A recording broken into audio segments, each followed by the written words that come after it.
तो, तो पूरा जो जो भी ऑक्सीजन है जो हम लोग सांस लिए वो कहाँ गया था? एल्वियोली में। कहाँ गया था? एल्वियोली में आ गया था। ठीक है, अब ये एल्वियोली में क्या होता है? ब्लड। एल्वियोली में क्या होता है?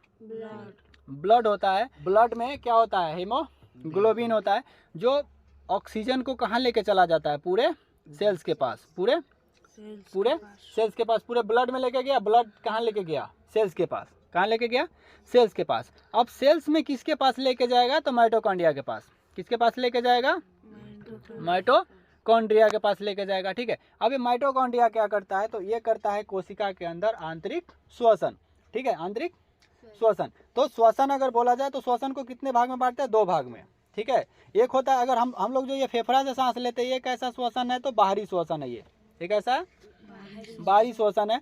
और ये जो माइटोकॉन्ड्रिया कोशिका के अंदर जो श्वसन होता है, ये कैसा होता है? तो आंतरिक श्वसन होता है। ठीक है, तो अलग से क्वेश्चन भी सेल से अगर क्वेश्चन पूछेगा तो पूछेगा कि कोशिका के अंदर कौन श्वसन करता है? तो माइटोकॉन्ड्रिया। तो माइटोकॉन्ड्रिया के अंदर क्या बनता है? तो एनर्जी, ऊर्जा। ठीक है, इसी के अंदर एटीपी का निर्माण होता है। ठीक है, एटीपी में बदलता है। तो जब भी ऊर्जा बनेगा एटीपी में, है ना, तो ऊर्जा के बनते समय जो ये ऑक्सीजन इसमें आता है, वो ऑक्सीजन किस में बदल जाता है? CO2 में, कार्बन डाइऑक्साइड में। अब ये जो हीमोग्लोबिन ऑक्सीजन को लेके आया था ये सेल्स के पास, माइटोकॉन्ड्रिया के पास, ठीक है, अब वो इधर से लेके क्या जाएगा? कार्बन डाइऑक्साइड लेके जाएगा। किसके पास लेके आता है? एल्वियोली के पास। किसके पास? एल्वियोली के पास। फिर यहाँ से क्या लेके जाएगा? ऑक्सीजन लेके पूरे ब्लड के साथ जाएगा, है ना। पूरे ब्लड के साथ क्या लेके जाएगा? ऑक्सीजन लेके जाएगा। फिर से किसके पास? माइटोकॉन्ड्रिया के पास। माइटोकॉन्ड्रिया वहाँ क्या करेगा? ऊर्जा बनाएगा, है ना, एटीपी का निर्माण करके। और उस समय क्या बनेगा? CO2, जिसको फिर ये हीमोग्लोबिन क्या करता है? लेके आ जाता है किसके पास? एल्वियोली के पास। एल्वियोली फिर क्या करता है? सांस के रूप में इसको बाहर छोड़ देता है। कोई दिक्कत है? ये दिखाई दे रहा है?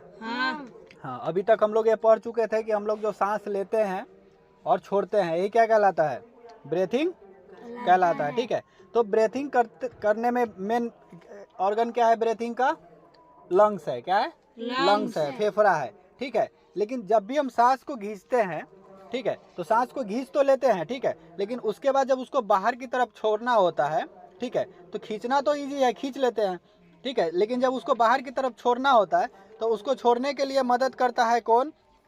तो डायफ्राम। कौन करता है? डायफ्राम करता है। इसमें एक मसल्स दिख रहा होगा नीचे की तरफ से, ये वाला हिस्सा, ठीक है, यही क्या कहलाता है? डायफ्राम है। ये क्या है? ये डायफ्राम है। ये भी मांस ही होता है, थोड़ा कठोर मांस होता है। ये डायफ्राम जो है ऊपर की तरफ ऐसे होता है ना, दिख रहा है। तो जब भी हम सांस लेते हैं तो ये नीचे की तरफ दब जाता है।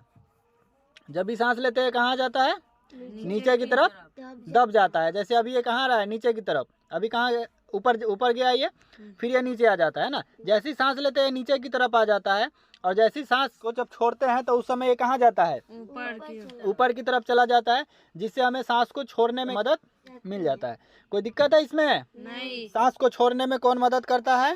डायफ्राम। ठीक है, लेकिन होता क्या है कि जब कोई प्रेग्नेंट महिला होती है, ठीक है, जब कोई प्रेग्नेंट महिला होती है तो उनमें ये डायफ्राम जो है, ठीक है, ये ब्लॉक हो जाता है। ये डायफ्राम नीचे क्या हो जाएगा? ब्लॉक हो जाता है। ठीक है, तो फिर वो कैसे सांस ले पाए, है ना। तो उनको सांस लेने में मदद कौन करता है? ये रिब्स। कौन कर देता है? रिब्स करता है। तो प्रेग्नेंट महिला को सांस को छोड़ने में कौन मदद करता है? रिब्स। यहाँ रिब्स दिख रहा होगा, ये पसली, ये दिख रहा है, है ना। ये आगे यहाँ पूरा ज्वाइंट होता है ऐसे करके, बस इसको दिखाने के लिए ये इसमें, ताकि आगे अंदर का ऑर्गन दिख सके। दिखाई दे रहा है सबको? दिखाई दे रहा है ना। हम लोग जो सांस लेते हैं तो उसमें जो ऑक्सीजन जाता है वो लास्ट में कहाँ चला जाता है? एल्वियोली में। कहाँ जाता है? एल्वियोली में जाता है। ठीक है, जब हमें जब निमोनिया होता है, ठीक है, जब किसी को निमोनिया होता है, ठीक है, तो ये जो एल्वियोली है, ये जो एल्वियोली है, इसी में क्या भर जाता है? पानी। इसमें क्या भर जाता है?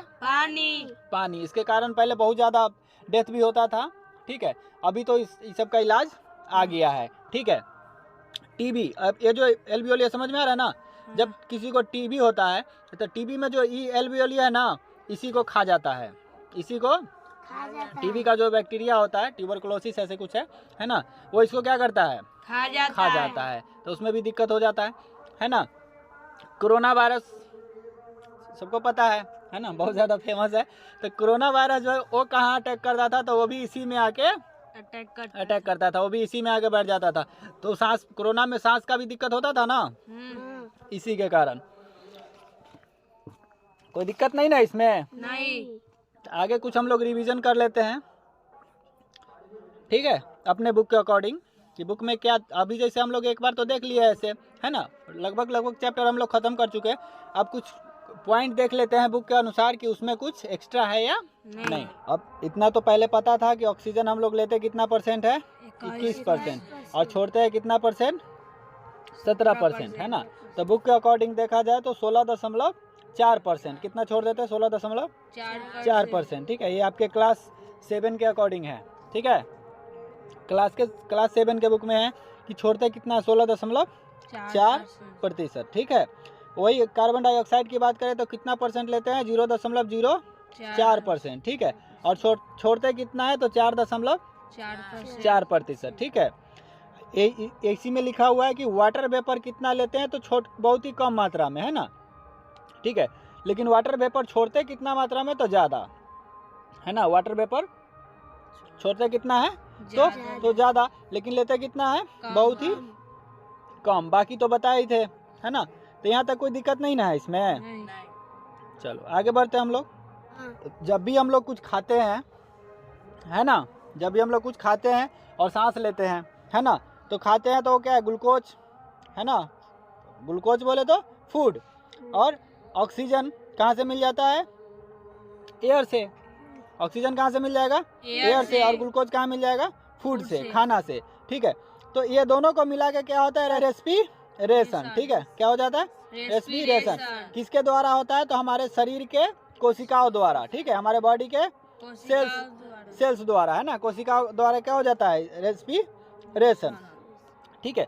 तो इस रेस्पिरेशन के दौरान क्या क्या मिलता है, तो एक मिलता है कार्बन डाइऑक्साइड, एक क्या मिलेगा, कार्बन डाइऑक्साइड। दूसरा मिलता है वाटर, और तीसरा मिलता है एनर्जी, ठीक है।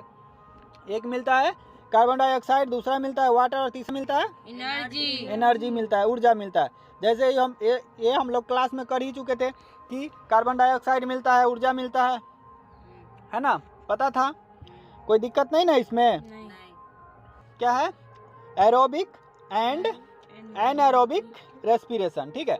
तो इसका मतलब क्या है कि जब भी हम रेस्पिरेशन करते हैं, ठीक है, जब भी हमारे शरीर में रेस्पिरेशन की क्रिया होती है, तो वो अगर ऑक्सीजन की उपस्थिति में हो, कब हो, ऑक्सीजन की उपस्थिति में हो, मतलब उस समय ऑक्सीजन हमारे पास प्रेजेंट हो, तो उसे हम क्या कहते हैं, तो एरोबिक, उसे हम क्या कहेंगे, एरोबिक रेस्पिरेशन, ठीक है।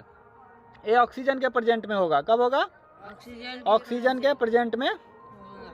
जिस रेस्पिरेशन में क्या होगा, ऑक्सीजन यूज होगा, उसे हम क्या कहेंगे, एरोबिक रेस्पिरेशन।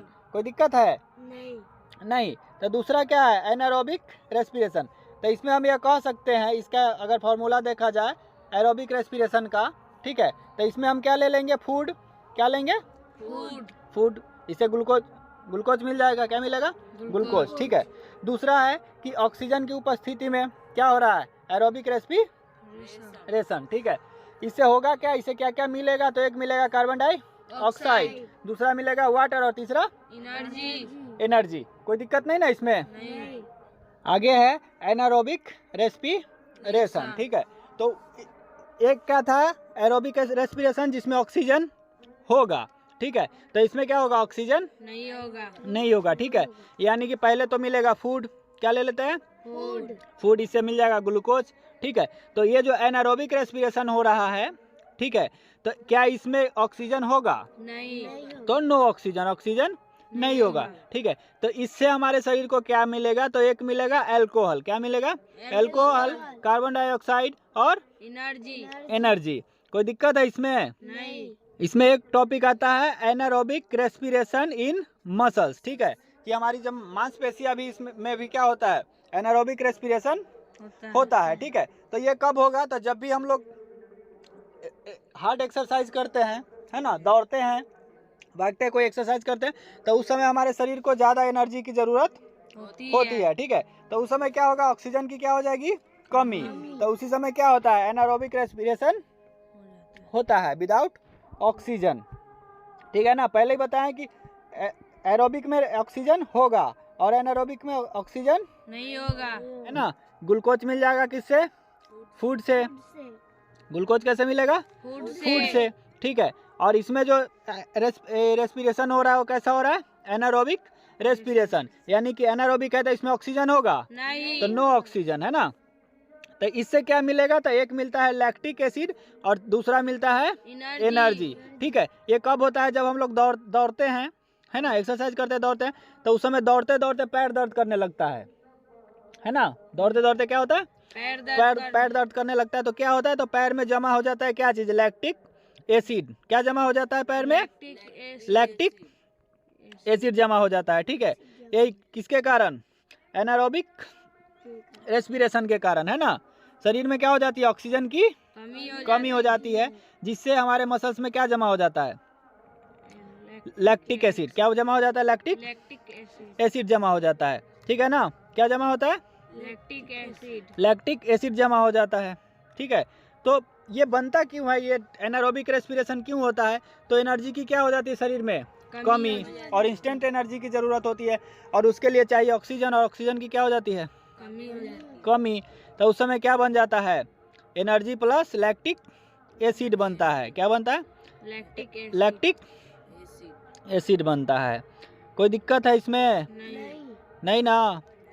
तो इसी के साथ हम लोग का रेस्पिरेटरी चैप्टर समाप्त हो गया। किसी को कोई दिक्कत नहीं। अगली क्लास में हम लोग एक्सक्रेटरी सिस्टम देखेंगे, ठीक है।